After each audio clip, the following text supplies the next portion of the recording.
We divide 811 by 5 in a long division method. 5 times 1 is 5. On subtracting, we get 3. So now we put down this 1 and it is 31.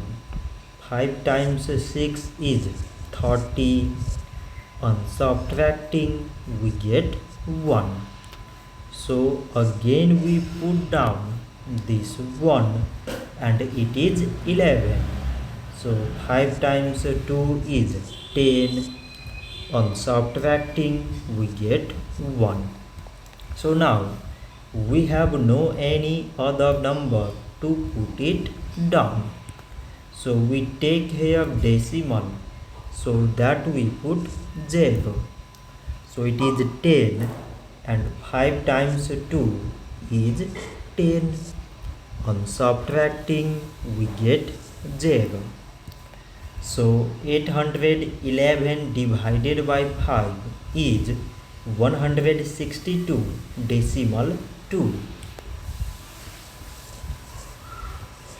So this much for today and thanks for watching.